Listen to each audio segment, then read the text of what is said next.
Why, hello there, and welcome to another episode of the Innovantage Podcast, where business meets tech to bring you your competitive edge. As always, I am your host, Max, and it is my ongoing duty to explore that edge between different businesses and different technologies.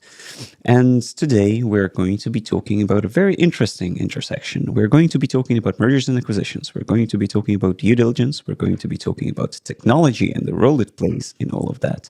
And of course, we are going to be talking about AI because you are legally not allowed to exclude AI from any singular topic that you talk about. And unfortunately, I am forced to do it by the government. So yeah, to help me on that journey today is Mr. Agu Aarna. He is the, what's your co-founder and partner at Intium, right? That's correct, the official yeah. title. So tell us a little bit about yourself. How did you found the company? What does the company do? And how did you arrive at this point in your life to be talking to me about AI stuff? Yeah, sure thing. So yeah, first of all, very nice to be here and have this conversation. I think technology due diligence, AI, these types of topics, it's great when our region, our part of the world actually gets to know a little bit more about that side of, I guess, transactions and business in general. I'm the co-founder of Intium and partner coincidentally. And what Intium basically does is we help either larger companies or private equity funds typically to buy and sell tech companies. So we're a tech advisory firm, and when we're talking about buying and selling, that's where due diligence comes into play. About myself, briefly, I guess. So I've been in tech, I guess, more than 20 years. And you can split it in, I guess, three kind of more or less equal buckets. I started as a dev, ended up as a tech lead, then transitioned into architecture, and I did product architecture, system architecture, and solution architecture. Oh, wow. So on various different levels in terms of architecture. And then, as the developers say, I joined the dark side. So I went into management and eventually graduated as a VP of engineering and a CTO. But I think I think that was about a little bit more now, years ago, when I started consulting. Mm-hmm. And initially, I didn't think that I would be any good at it, but because I was tech at heart and, kind of like a practitioner type of person. But turns out that, this thing is kind of in my veins. So yeah, I was able to actually kick it off quite well. And I started working with private equity funds initially, but then also advising larger companies on acquiring technology. And then later on, also on selling, carving out, and doing also value creation, which is anything that falls between buying an asset and selling an asset. So I guess growing value, you could say. Okay. So yeah, and Intium was born because when financial and tax and all these other things, they're pretty regulated. It has a pretty good structure to it. You could say standardized, right? Then technology, honestly, even today, investors, financial people, leaders, they actually hardly understand technology, and there's nothing wrong with that. But you still need to actually extend a significant effort to explain technology in business terms. Sure. And so because technology is becoming a central part in many cases for any business, right?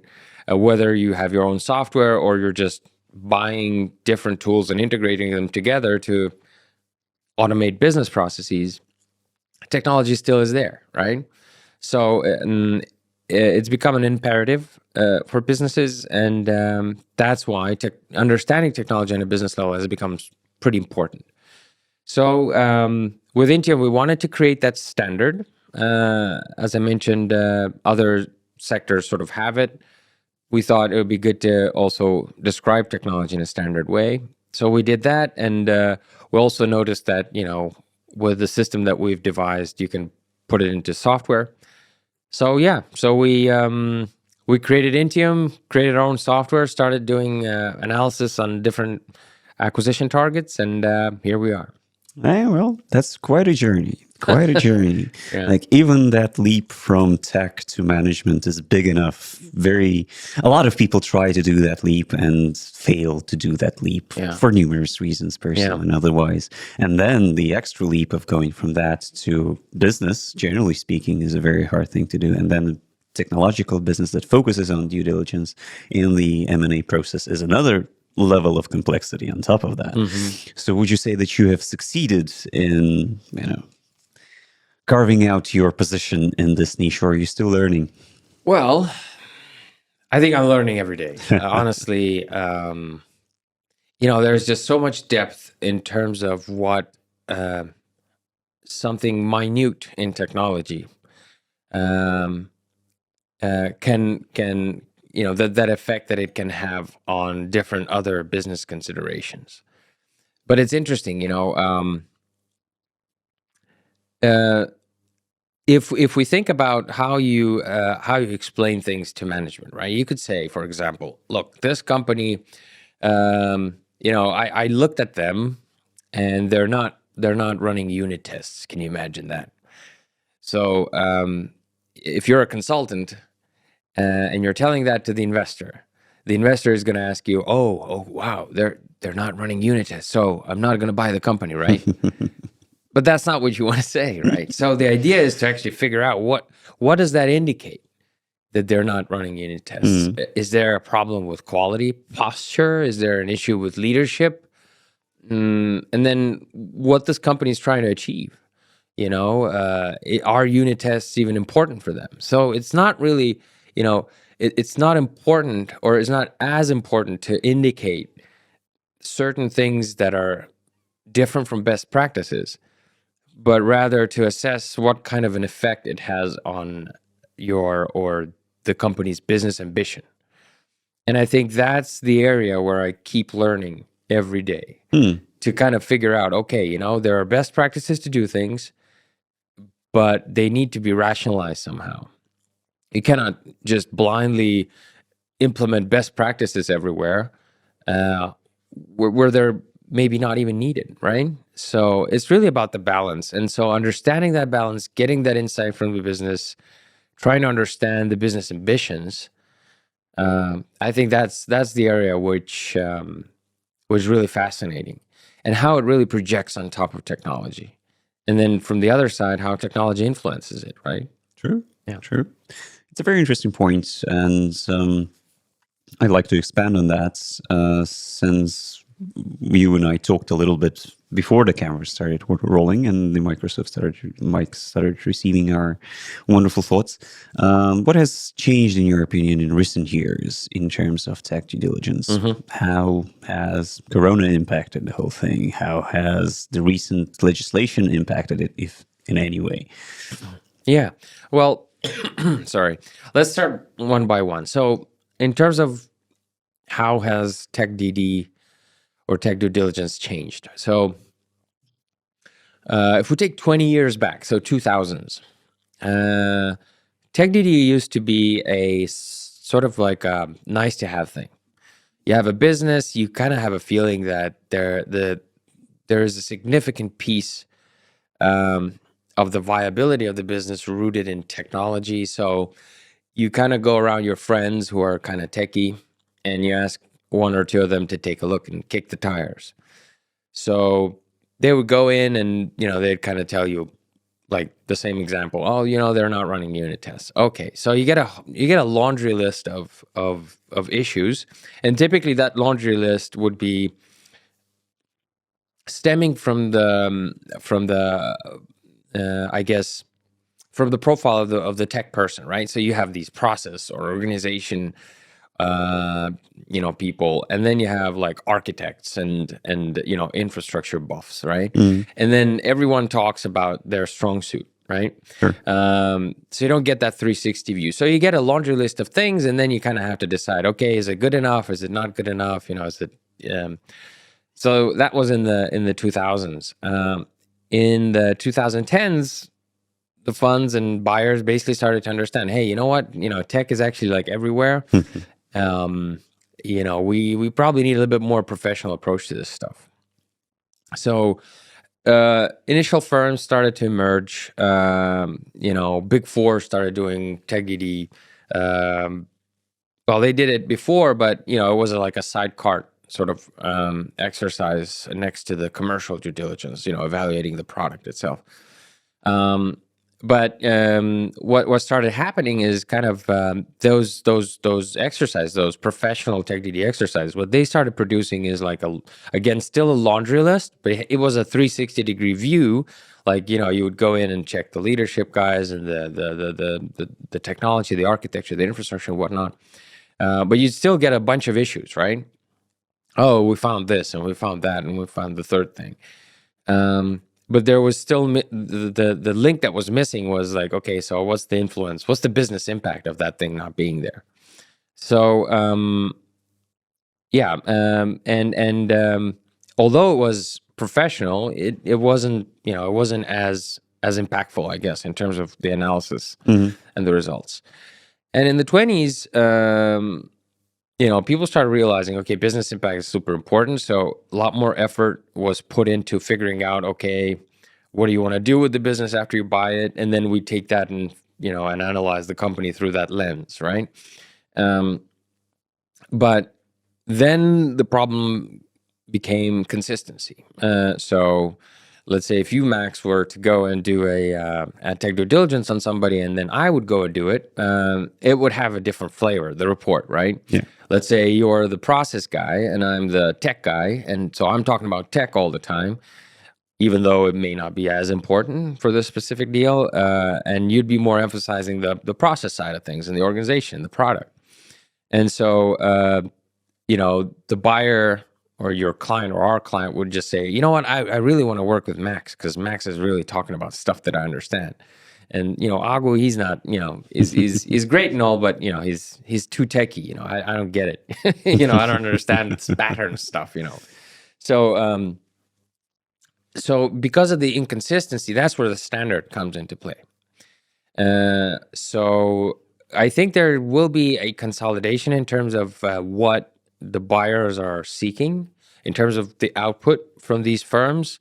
But we're a bit far away from that. But I feel that the market is sort of seeking the solution to that consistency problem. And also, like, if you're buying a company, if you have bought a similar company a couple of years back, you kind of want to compare the two, right? So you're buying another one that is very similar to the other one. You want to see how they both kind of compare. So that consistency and then constant quality is now super important. And if you get organizations that are based on people, which means there's a whole bunch of processes and so if I'm talking about the advisory firms, if they're based on people, they scale very difficult. Scaling them is very difficult because you really don't have. I mean, the only way that you can enforce consistency and have that quality going is by putting in rigid processes and and kind of templatizing everything. But that's not scalable. And that's where software comes in. So I think that, in terms of Intium, we're onto something here.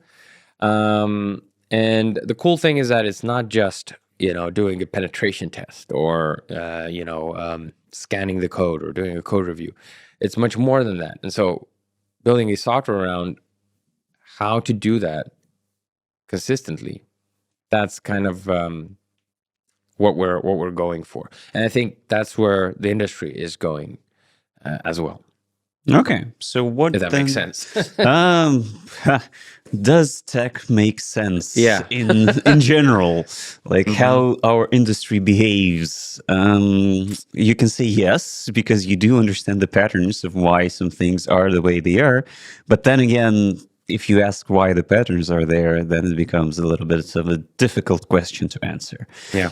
Like, why does tech like hype bubbles so much? Why does investor sentiment so easily changed by headlines that nobody actually reads what's under those headlines? Like with NVIDIA, for example, recently, right? It just crashed suddenly.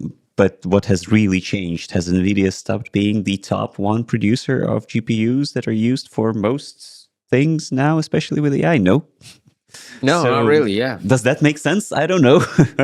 Yeah, I don't know. I don't know either. Honestly, markets are driven by sentiment mostly. Yeah. I guess people figured that.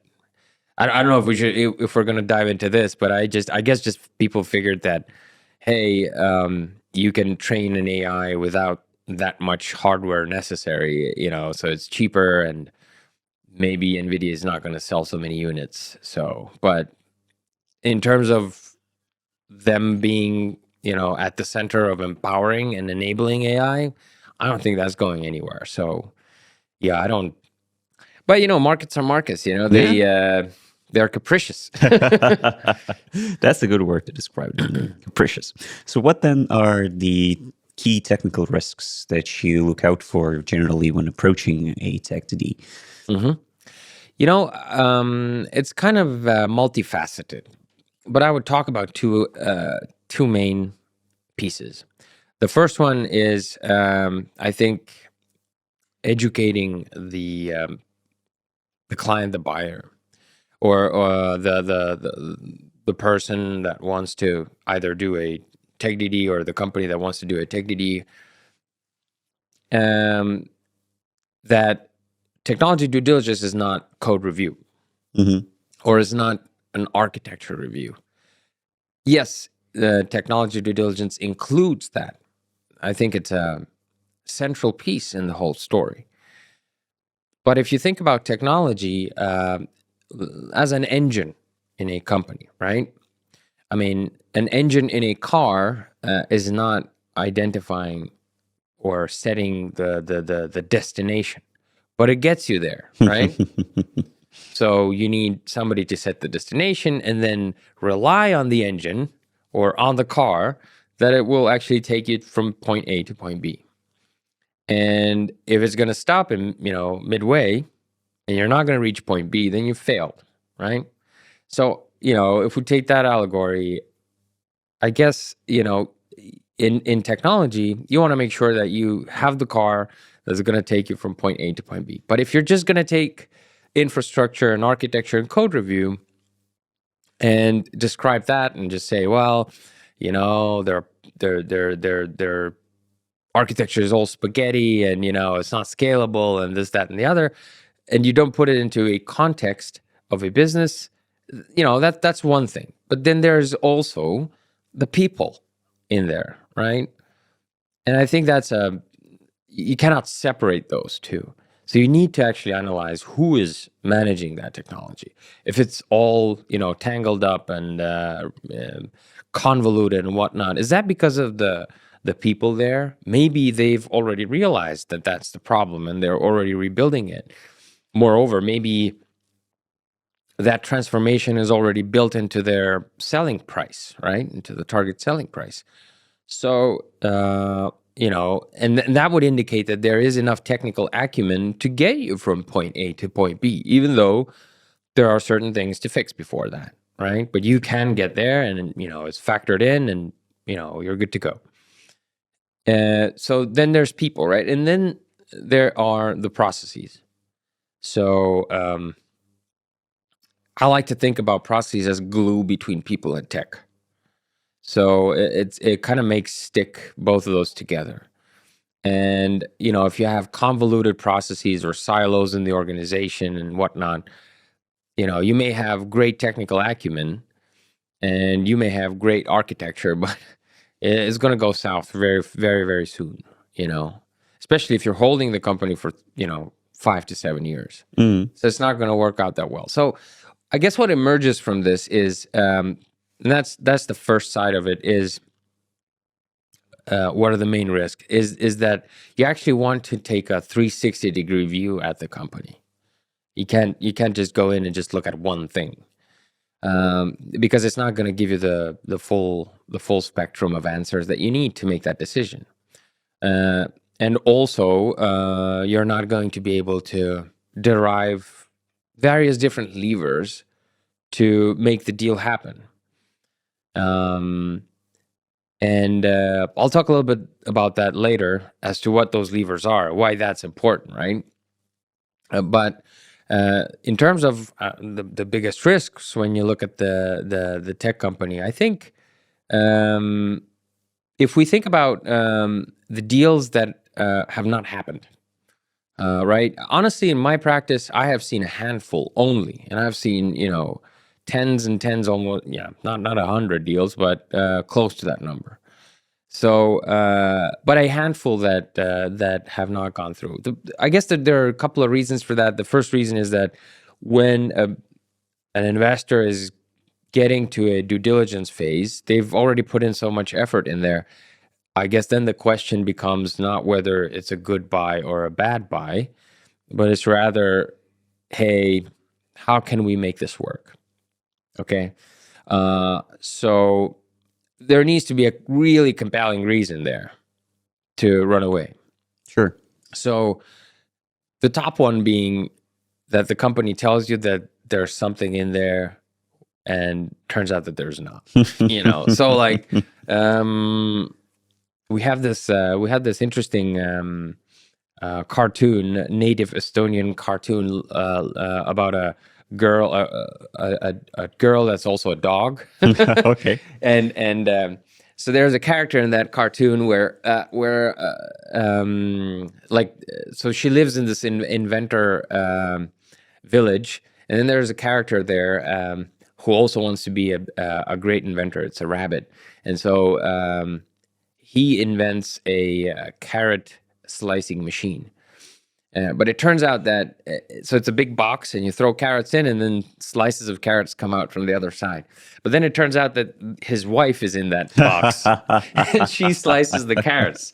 So I think that's what we're talking about, right? When somebody says, it's this awesome machine, you mentioned AI, we have this great AI, but when you look underneath it, you have some, boilerplate functionality to aggregate certain numbers or data, and then you have a whole bunch of cheap labor that's kind of crunching through it, and you slap the AI label on it, right? So basically, when there's no tech at the core, but it's being played up as this huge big thing, when that turns out to be true, then typically the deals fail. So that's something that I've seen. The other thing is technical debt and architecture. Oftentimes, investors are, they have a pretty good understanding of what they want to do with the company, and sometimes the technical debt would just require too much effort to overcome, and not like eradicate the technical debt completely, but basically just get the platform to a level where you can actually build on, and you can go wherever you need to go, right? And if that technical debt is too burdensome, then we've also seen some deals flop. But for another investor, it could be totally fine. And the third thing, what's a big risk, I think, that's what I've seen recently, is just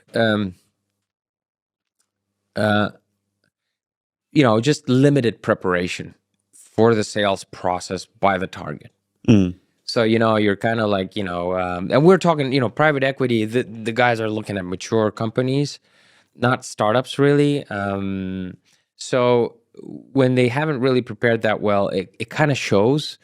And there may be just so many unknown unknowns that are found by guys like us from the tech side, that it just becomes a bit scary. So, and then the reason is why it fails is, now I'm getting to those levers, right? If you have a well-performed tech DD, it's not just about whether you should buy it or not buy it. It's also about, okay, what information can I use to negotiate the price, right? Then once that's done, what information I can use to sort of impose certain restrictions within the shares purchase agreement, right? Meaning, hey guys, you have these 10 vulnerabilities. We'll pay the whole sum if you fix those. And then the third thing is, it's not uncommon if you buy a company and then the main guys leave, right? And so you're kind of stuck. So you also want to put together earnout plans. Yeah. The findings from the tech due diligence can be used to put those earnout plans together as well. So you could say, well, we estimated this and that and the other is going to be like a year and a half worth of work. So we're going to do like your payouts are going to vest, with that kind of a structure or cliff or whatever. So the earnout plans are also important. And so when companies are not preparing adequately, it just means that, the buyer is going to go in and just try to negotiate the heck out of it. And the seller is it's just not going to budge, right? And so that's why sometimes deals also don't go through. From the technical perspective, there are other reasons, but, these are outside of the tech domain. Sure. But this is what, I'd say are the main areas where things don't come together, really. So then my question becomes, do you have a case in your own practice that stands out for one reason or the other for being successful due to tech diligence, or maybe the other way around, being, the deal being canceled because of tech due diligence that you could share? Well, because it's private equity, the domain is shrouded with mystery and non-disclosure. So I won't be able to name names. In terms of flopping, the first reason that I mentioned was just tech not being there, the carrot machine, right? Mm-hmm. That I've literally seen that, where there were a bunch of people or effort outsourced. You good? I'm dying, but I need to survive. Okay. I will be fine. Yeah. Sorry. So there were a bunch of people from India employed to do something and to crunch through data. I don't have anything against India. There are a lot of very good companies there, a lot of great talent. But in this particular case, it wasn't really about their capabilities. It was really about, what the company had in terms of tech. And it just wasn't there. So that was a pretty significant disaster because the management team did an excellent job. So I think these guys actually prepared super well. They were able to play up their game and go through to the level where actually like due diligence was started. And it's not... You mean the management guys and the ones that are buying, or the ones that are selling? On the sell side, yeah. On the sell side. Yeah, they were able to convince the buyers that, this thing is great that we have, and... But then when you go in there, it's a couple of things put together haphazardly, and then you have a bunch of people filling in the gaps, just running around. So and again, sometimes it may not be an issue for the buyer, but it's just and that's why it's super important to be kind of upfront about things. Let's say, Max, you own a company and you're kind of at the beginning of your transformation, where you indeed have some tech available, but then most of the functionality or most of the problem that you're solving for the market is implemented by manual labor. But you have an excellent vision how you will automate or implement or whatever. You factor that into the price of your company, so that you can get the investment. The tech DD guys come in, evaluate your plan, and they go back to the buyer and say, "Hey, this guy's golden." Absolutely no problem, right? But bad preparation, where you would either, embellish whatever you have and make it look bigger and nicer and shinier, and then it's not there because we will find it. I mean. It's that's absolutely certain that we will find it. Then it's not going to play out well. So anyway, so that's one example. I've literally sat on meetings, and funny. We are a T&M shop, so time and material, and most of our projects, as I said, most of them they go through the entire. They go the full length. But here we were just like, after the first day, we kind of phoned it in and we said, hey guys, I don't think there's really much to look at here. So unless and we can kind of go forward, or maybe we just stop it here and you guys reconsider whether you're going to buy them. And so yeah, they backed out. So that's one of the big examples of the big negative examples. But again, not too many of those happening. I think the market has really realized there's no point in embellishing stuff. On the good side, so I mentioned value creation before. There's one indicator where, which I think points to the fact that we've done a good job and that we've been successful with TechDD. And that's where we are being called back in to help implement some of those things that we have advised to do, so that the company that's bought gets to go wherever the investor wants them to go, right? And which means that we've understood the thesis, we've understood the reason why they're buying the company, we've understood the how the technology should support that goal, and we've suggested the right things. And if we're called in, or if we receive later on feedback, guys, this was really spot on, most of it is implemented, we're really going where we need to go, then that to me is a successful due diligence. So and it's successful because it's not just a laundry list of things that we found. They're not doing enough unit tests. Okay. But it's also like putting it into business context and saying, well, you don't need to do a lot of unit tests, but this type of stuff you actually need to do. And when they do it, they get where they need to go. Everybody's happy. So I think that's the indicator of a successful tech due diligence. Okay. That makes sense. That makes too much sense. I'm honestly surprised that tech due diligence does not become a roadblock more often than not. Because to the layman's ear, so speaking to my ear, what I hear about is a bunch of different deals being made on the surface, looking very solid, very very thought out, very thorough.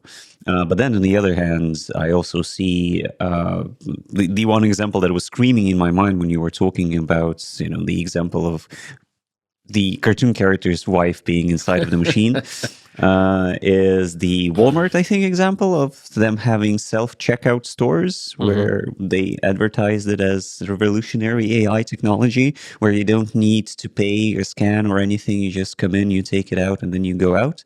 And then it turned out that is just a bunch of people in India looking at the cameras and then just filing everything. So, like, how much of a technology is there? And that's Walmart, or maybe it was Amazon. I don't remember, honestly. But, same kind of scale of a solution. If that's the leaders of the industry, like setting up, how you should behave, then what is actually going on into the smaller guys and the mid-sized guys, and what they can hide from their potential investors. And what would they accept even? Well, in terms of, I guess, in terms of how much of an impact is that, it also, I guess, depends on the company that you're looking at. And what I mean by that is like the phase in the company's kind of life cycle that you're looking at. So, if we're talking about VCs, if you think about that, a lot of the investment is made, like, we're not talking C and D stage or phase investments. We're talking like seed and pre-seed and A and maybe B. I mean, there's hardly any tech in there, right? If you think about it, the main thing that you're investing in is the idea and the leadership, right? And within the leadership, you just want to make sure that, okay, these guys are talking about AI. Do they know what AI means? Do they understand how to build it? So you're really seeking, from the technical side, you're seeking the acumen, right? So the ability to comprehend the technical side, if it's a tech startup. But if you're talking about growth now, where product market fit has been proven, right, in the startup phase, and now you need to sort of scale the company, that's where technology tends to become already important. There's already a significant or a substantial amount of technology available. scaling tech is a bit of a different game than proving that it solves a valid problem on the market. So at that point, technology due diligence may become pretty important already. And of course, private equity, we're talking about mature companies. So, these guys obviously have technology. And I think it's, if you think about the investor as well, when they're talking to you, they have some assumptions about what you stand for. And based on those assumptions, they're building their ambitions with your company, given that they acquire it or that they invest in the company.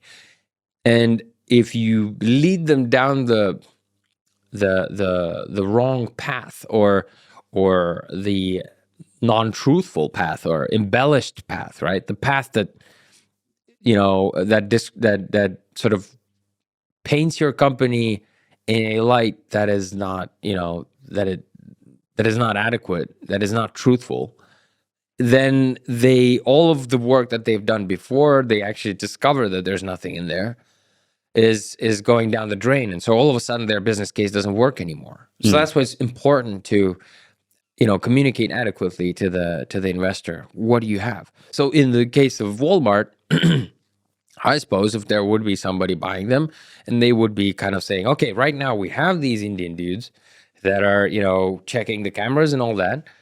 But, step two is, this is how it's going to look like, and we have Jim here who's going to walk you through what's going to happen and how we're going to build it.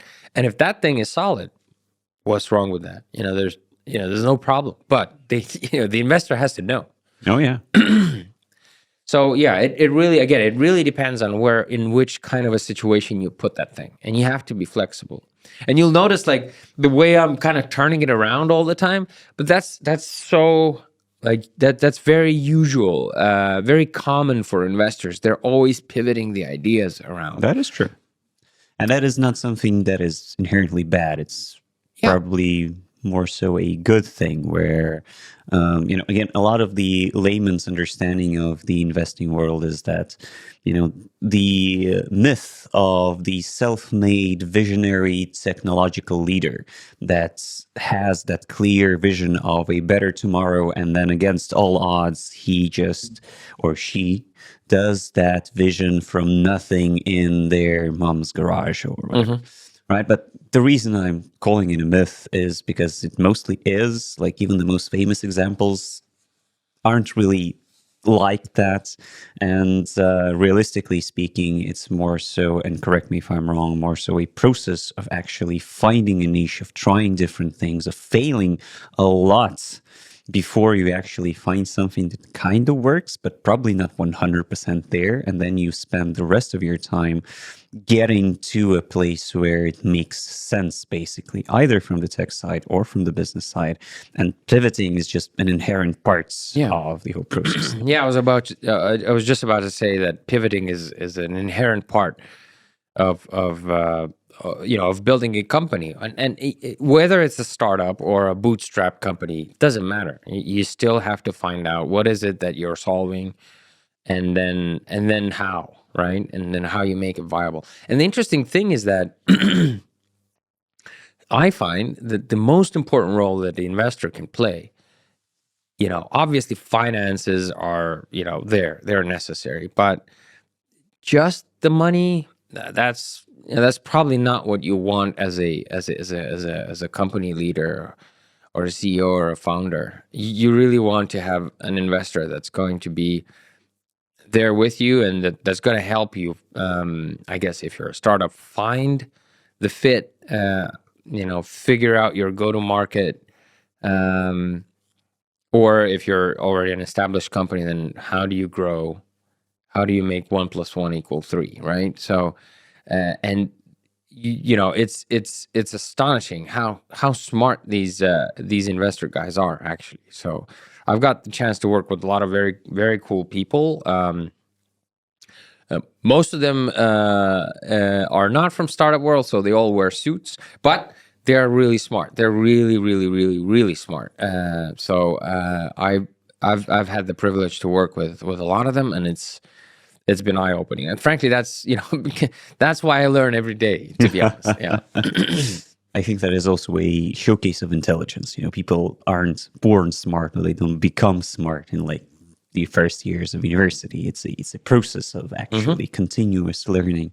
And I've also mentioned it several times on the podcast before that I'm a huge fan of just continuous and endless basic learning, because nowadays especially it's impossible to just become smart or knowledgeable about any different topic and then just stay there, especially in tech. Like tech that used to be the best ones and the hypey ones 10 years ago, and now it's just completely different things.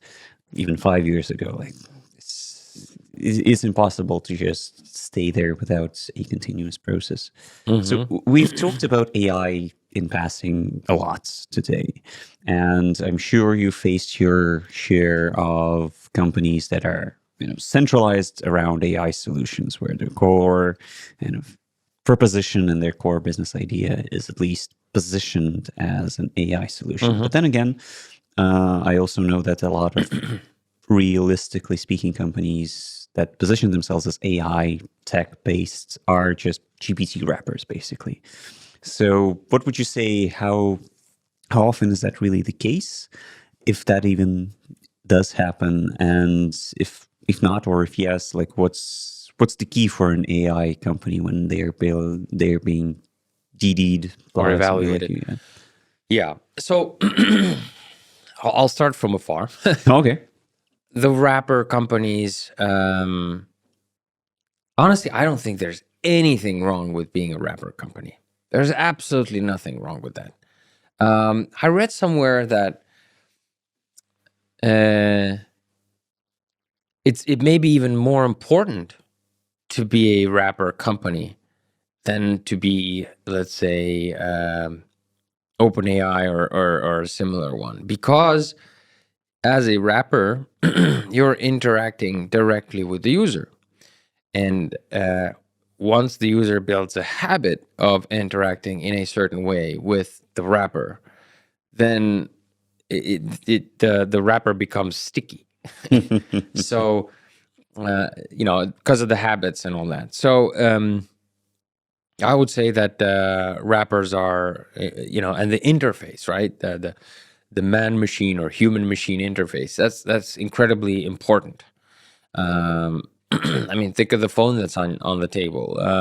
That was defined at some point as a smartphone by Apple, and now you couldn't even imagine using your phone differently if it's a smartphone, right? Oh yeah. So it's the interface is incredibly important. So there's nothing wrong with the wrapper. The other thing is wrappers, tend to specialize in the way that you specialize is not just also prompt building. There's a bunch of other things like RAG and augmenting your prompts and things like that. Those are non-trivial, to be honest. They're not as difficult, let's say, or maybe don't require as much specific AI knowledge, right? In terms of how do you build the neural network, or how many parameters you have in there, what's the feedback here and there, and that's not required at that point, but it's still quite specific, and you need to know what you're doing. The other thing about AI is that hosting and developing your own artificial intelligence is actually quite expensive. Indeed. Though DeepSeek has recently proven that it's not as expensive. Yeah, of but course. But then again, we don't have access to the numbers of what really went down. Yeah, I mean, they say 6 million or something like that, but that's not the sum that's kind of lying around on the corner of the street anywhere, right? So it's and I don't know, can you imagine yourself going to an investor and saying, "Hey, I know AI, give me 6 mil, and I'll build it, I'll build a competitor for OpenAI, Unfortunately, I can imagine that very easily because I am involved in the startup sphere. So I see a lot of pitches that are basically that. But I haven't, if you ask me which ones are successful, then those are definitely not the ones. That's what I meant. Yeah. I mean, I'm not saying that it's impossible, but I'm just saying that, it's a long shot. It's not impossible, but then you have another problem where you have to convince the investor that you actually know what you're doing.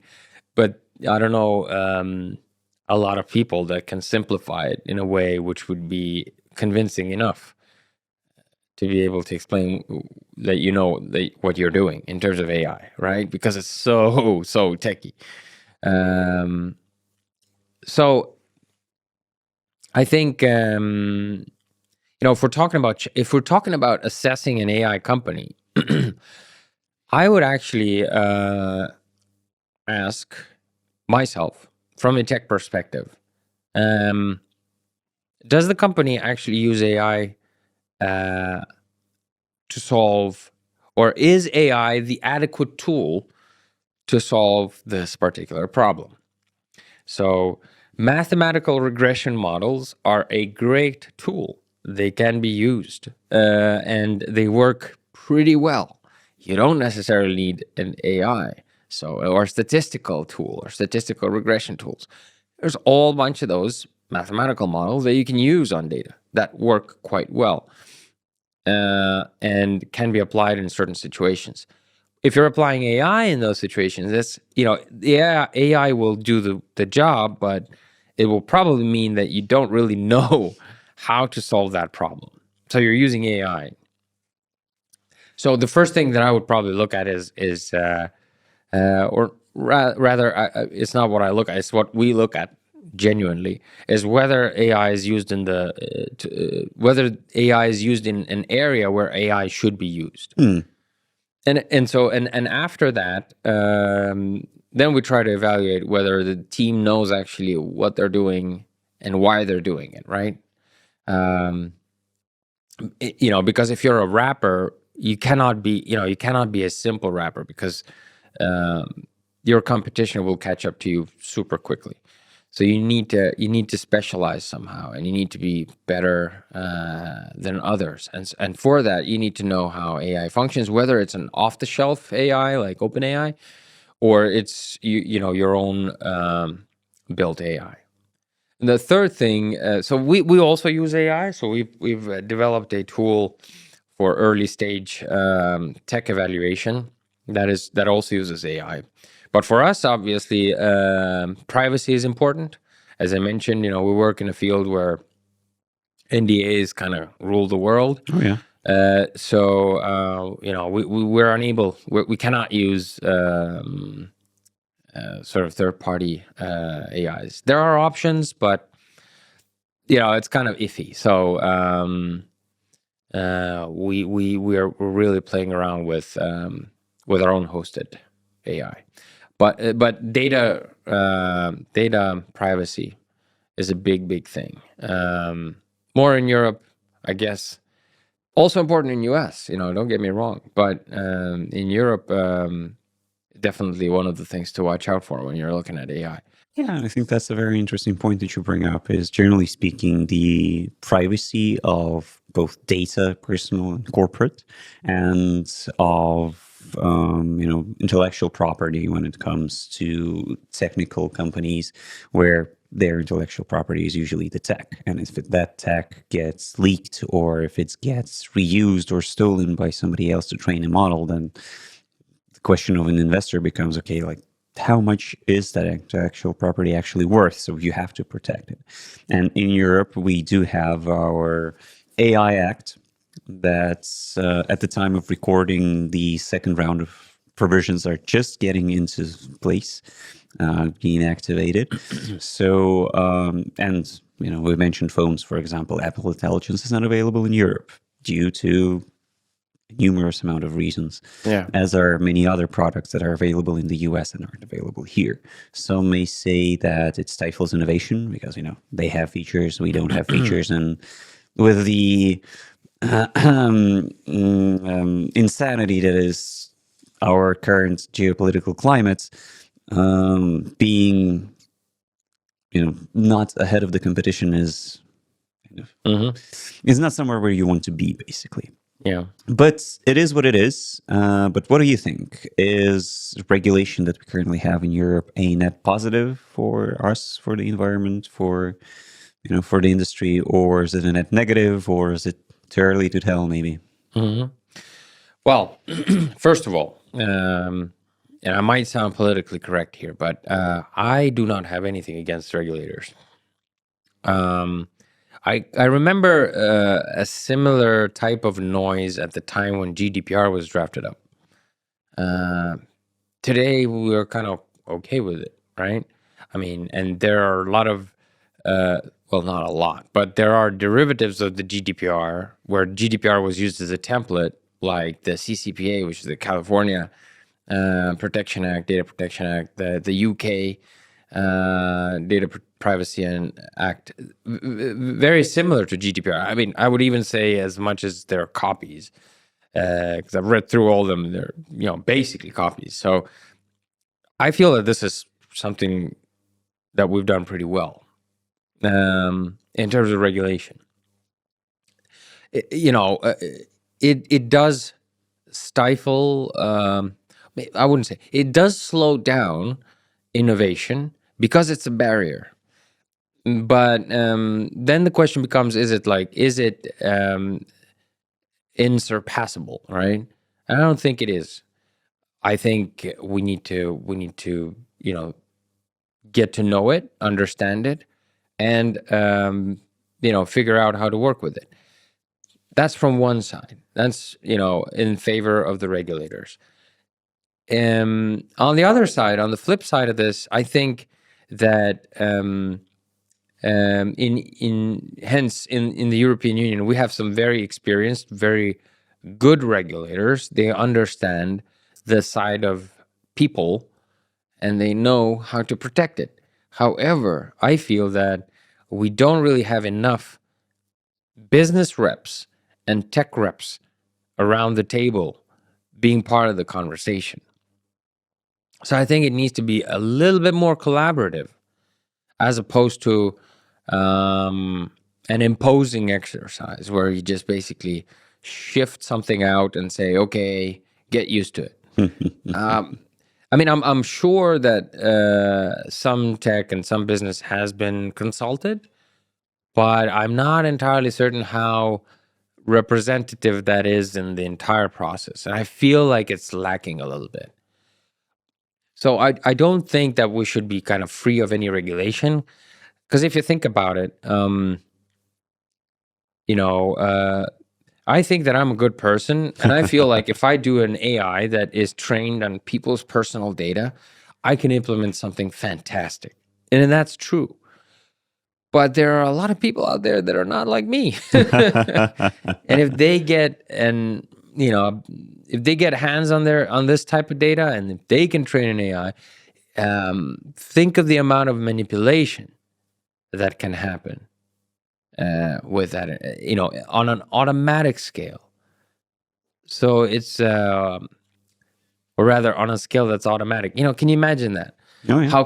What can happen? So that's the other thing that we have on the other side of the scale. So I think we need to consider this, but I'm pretty sure that there are ways to implement it in a way that it's not going to be a stifling element, as you put it. Sure. I agree. I have said numerous times on the show that I am more so a supporter of regulation rather than a naysayer. I believe that there is more benefit to it than the downsides, and there are always downsides to any action that you take. Like, there's no perfect move that you can make and then everybody's happy.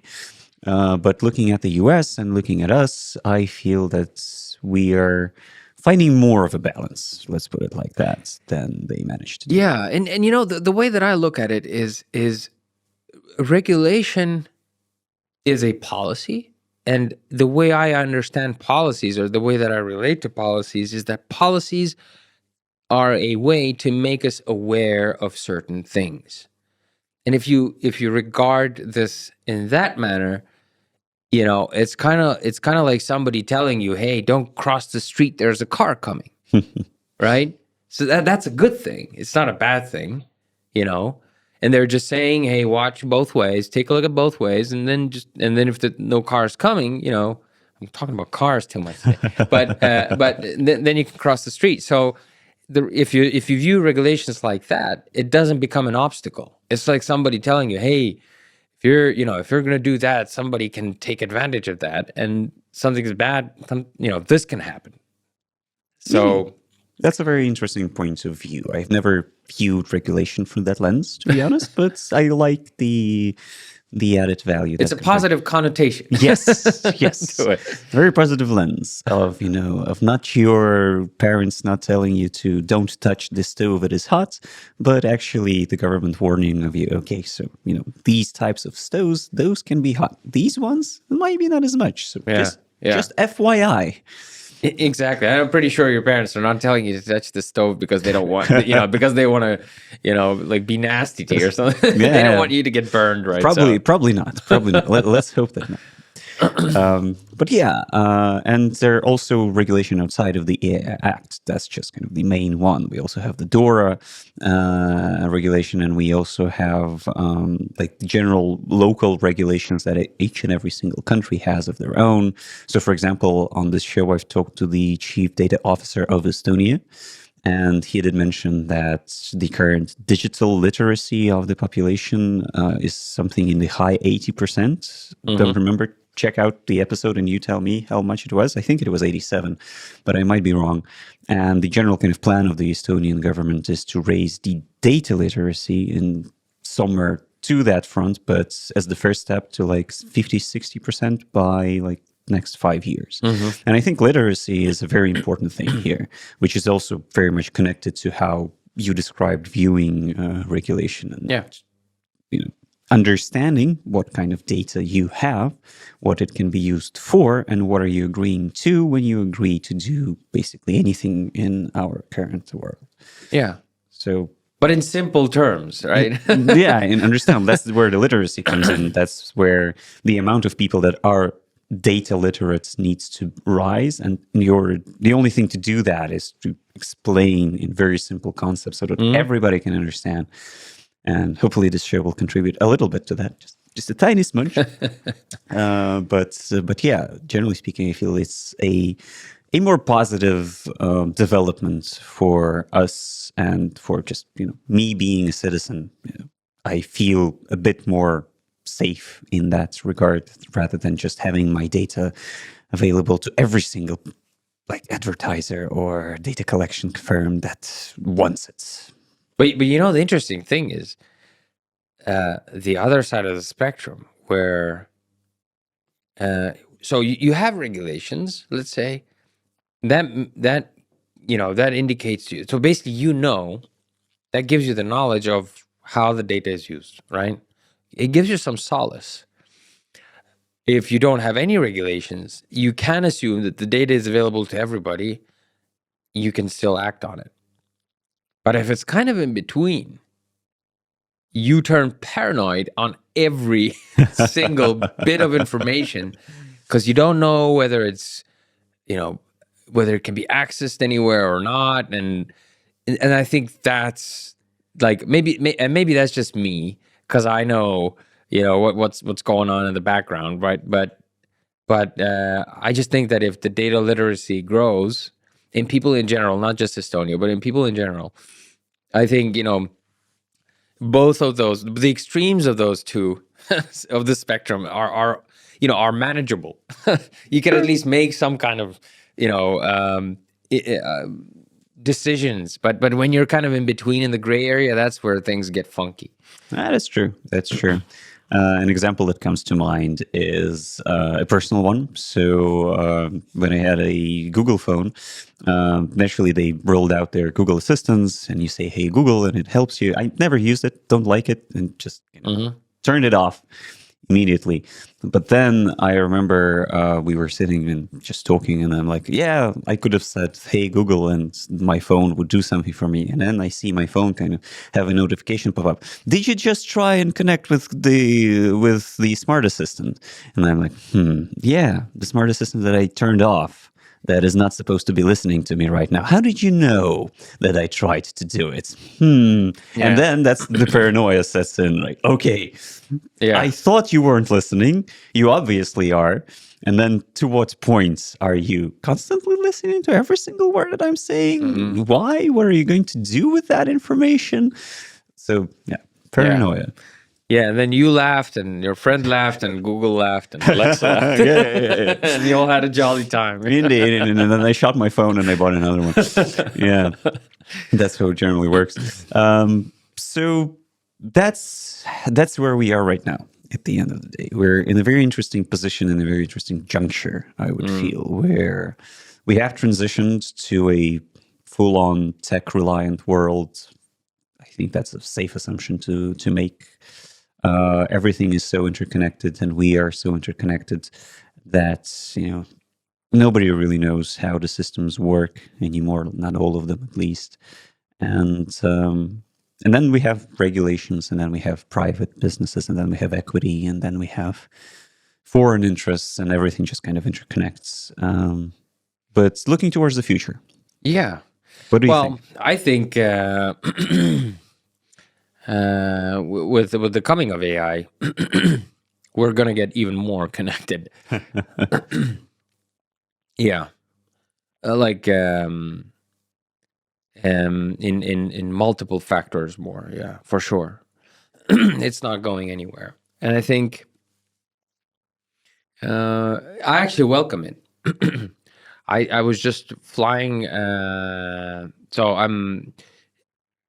I was flying in here today, and I started thinking, okay, so we're gonna renovate the apartment, and I felt like, okay, so I wanted to implement Home Assistant, and I was thinking, okay, so what should I do? And then the Google example came into my mind. I thought, probably it's still a good idea, so I'll probably enable it, and then I can ask Google to make coffee or Siri to make coffee or Alexa or whatever.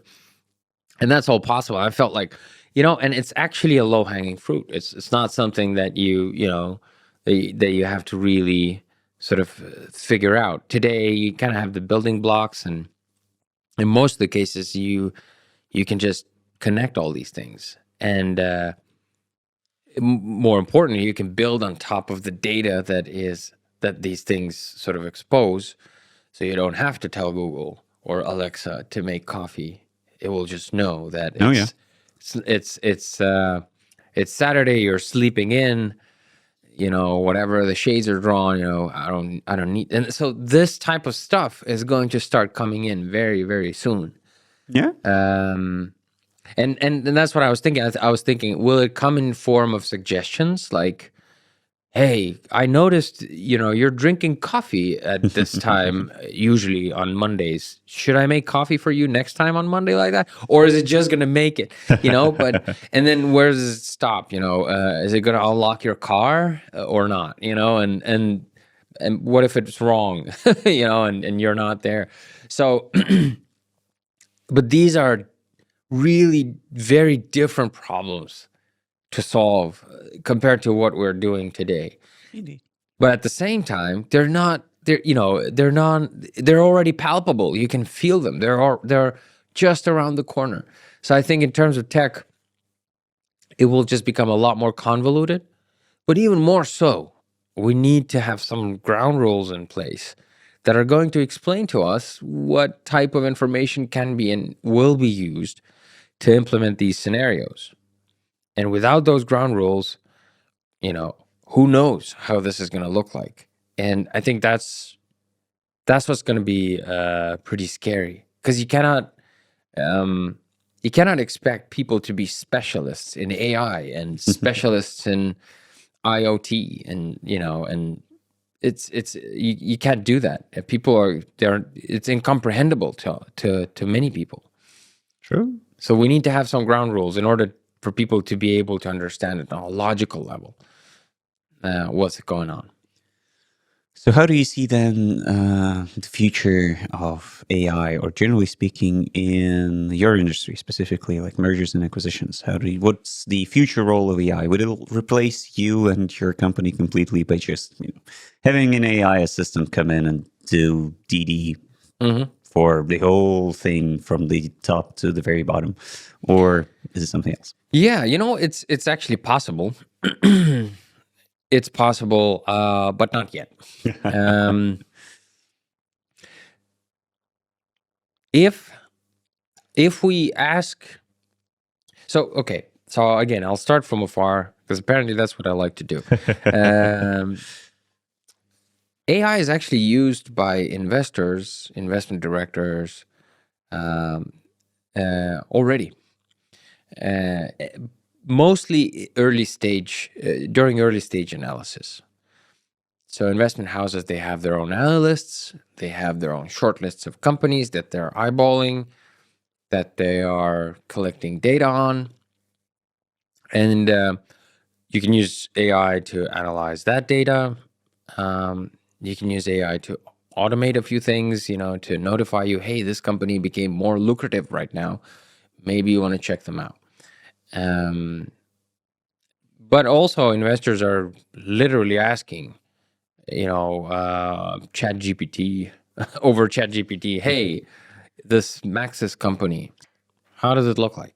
Is it good? Does it do these things? What would you do, or what would you look at if you were to buy that company? So even that's done. So early stage, the AI is used quite extensively. Later stage as well, but for a different purpose.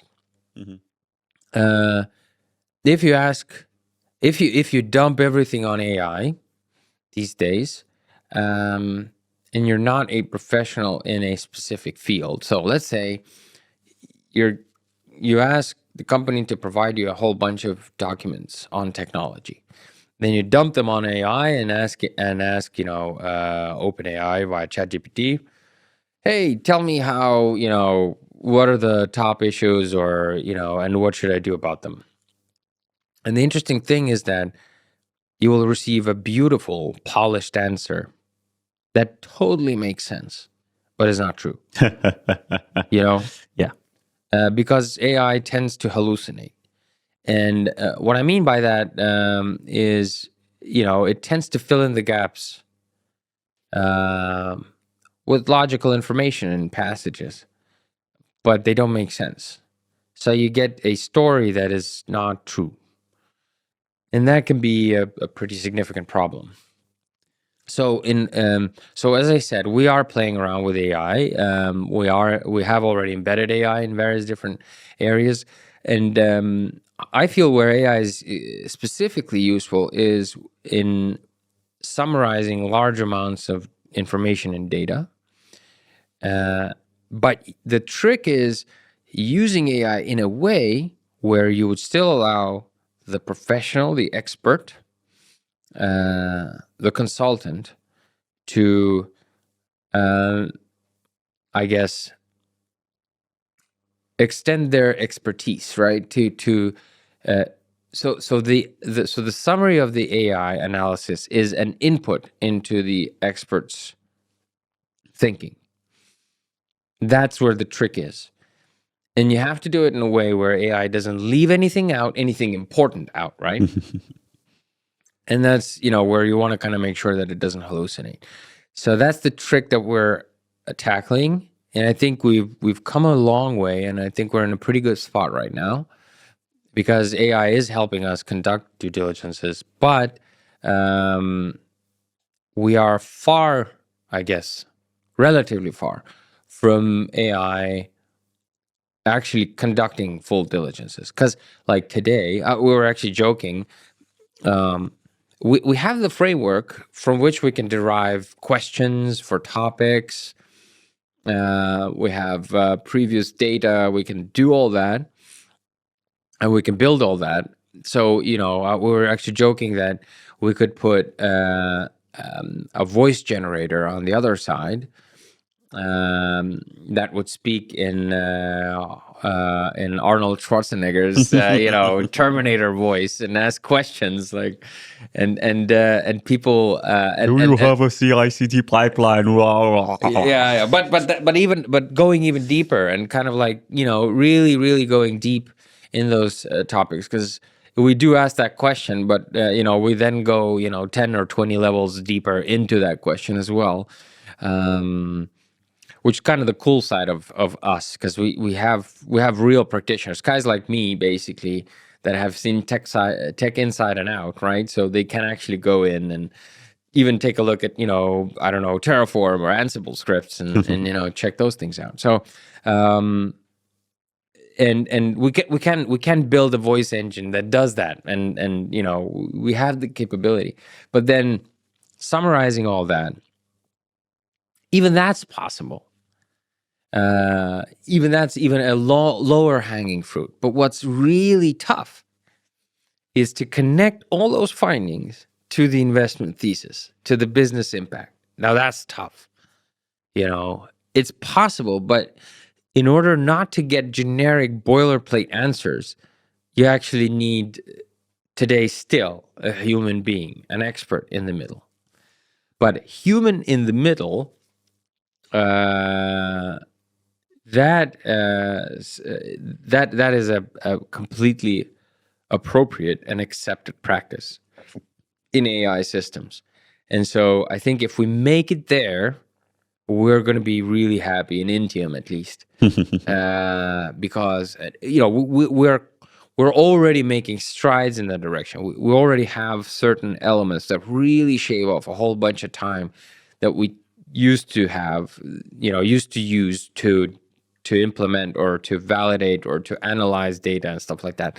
We can already shift that over to AI, but there are some areas that we just cannot. And so you need to catch those areas where AI is hallucinating, because the text itself, if you're not a pro, the text itself makes total sense. It's written in a nice way. It flows. It explains everything, reasons, rationalizes, but it's not true. You know that it's not true because you know the company. So that's I think the hardest part. So AI is used already, early stage, by investors.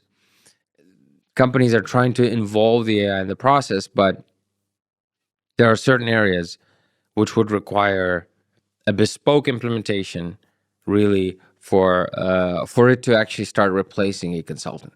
And the problem is that just the repercussions of bad information, bad input to the investor, and hence bad decisions, are just really heavy.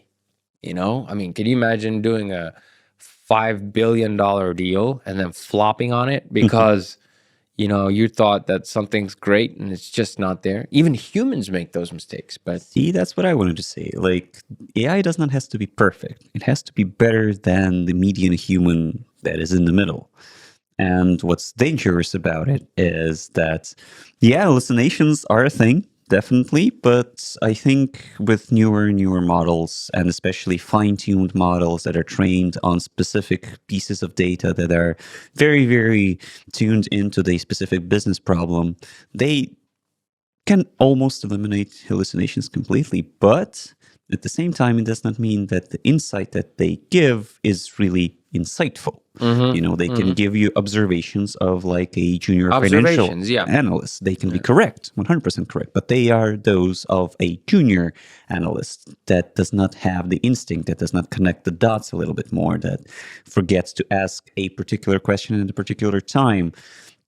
And that, I feel, is also a very important place where more experienced people need to be. But then again, how do you get to the point of being so experienced if everything junior level is going to be completely done by AI?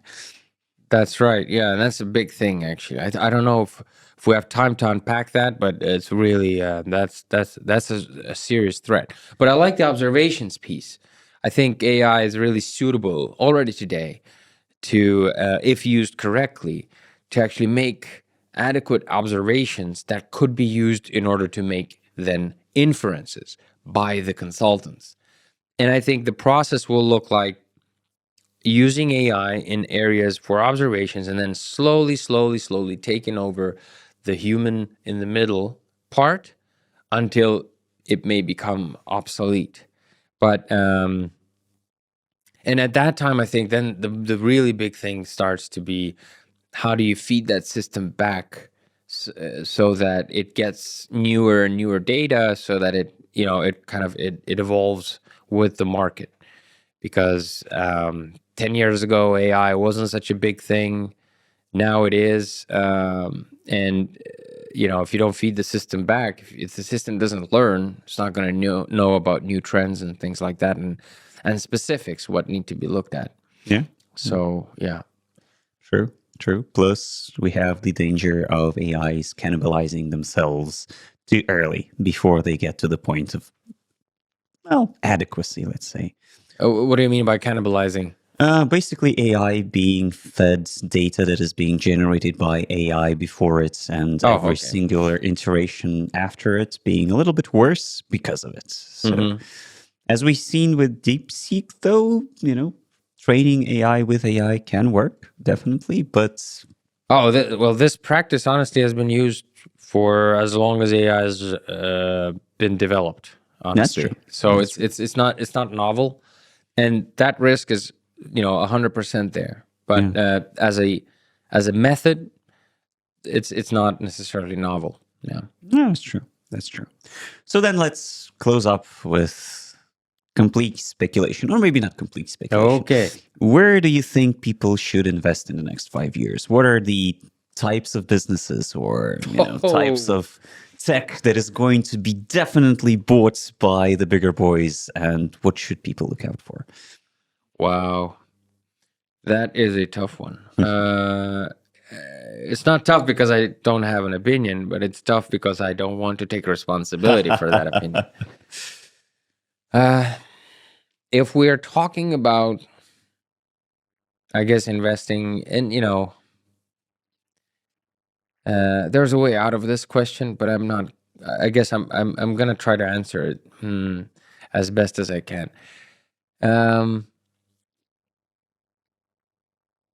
I think if we're talking private equity, so I liked an observation that one of my colleagues made about the current state of the market.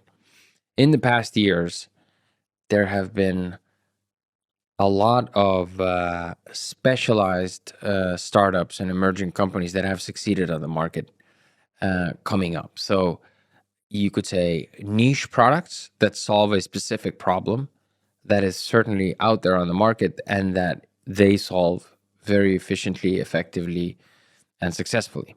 And there's a lot of companies like that out there. That's one. Two, there are records of dry powder on private equity accounts. That means not free. It means money ready to be invested right away. So what the situation spells out is probably there's going to be a period of consolidation. That means those small companies being bought up and put together into larger corporations. I think that's probably something I agree with my colleague that that's probably something that's going to happen in the coming year or years. So, and I think that's also something that potentially private equity is looking to do. So, which is probably good news for VCs and growth equity investors, because they have gone and supported these sort of niche companies, and part of those, again, as I said, nothing wrong with AI wrappers. They certainly have their spot, and if they're solving a problem, if they have a deep relationship with their customer, that's all that matters. So that consolidation part is probably important. So if you want to look out for something that solves a specific problem super effectively, and then look at what's kind of adjacent to that in terms of a service, and whether those two together might make sense. So that could be something to look for.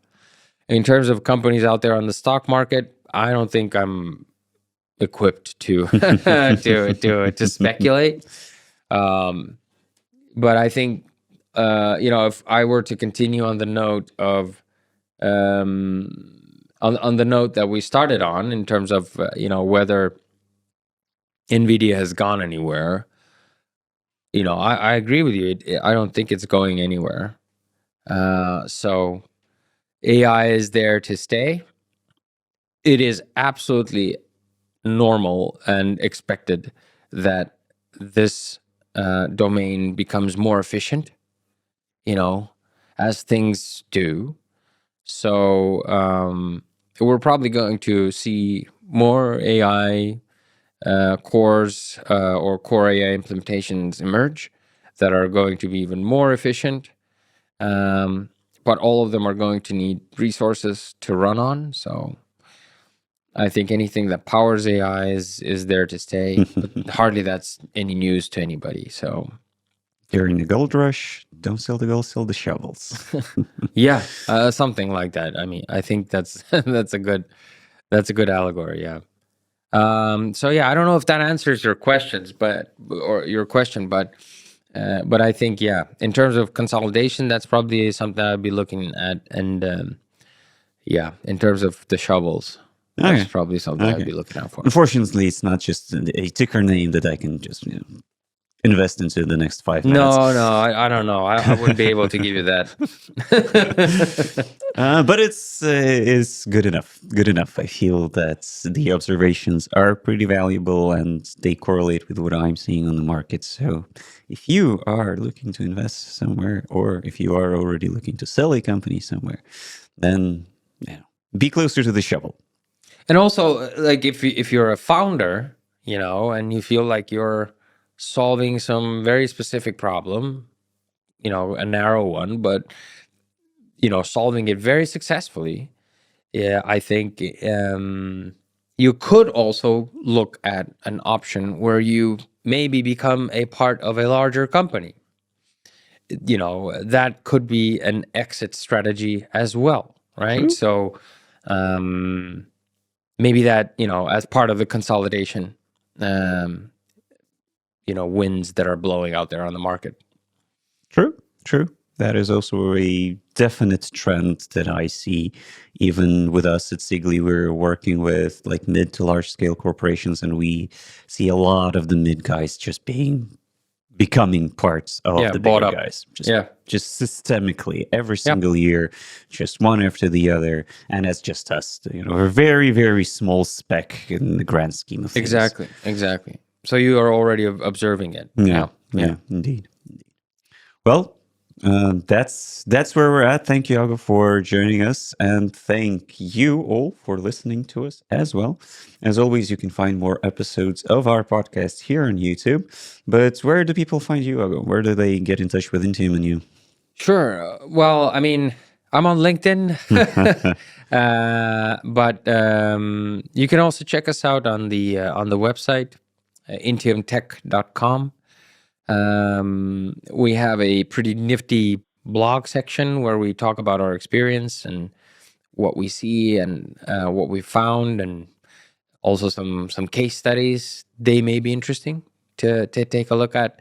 And then also, if you're interested a little bit more as to what is going on in the world of investment and technology, and what tech due diligence stands for and how it could look like, then we have also material on that and on the website as well. So it's not just talking about us, but we really want to educate people on what this whole thing stands for. And I think based on our conversation, some of these things are actually quite fascinating if you start thinking about it. And so that's why we thought it would be a good idea to also kind of expand a little bit on all those subjects. So welcome to check out our website as well, intiumtech.com.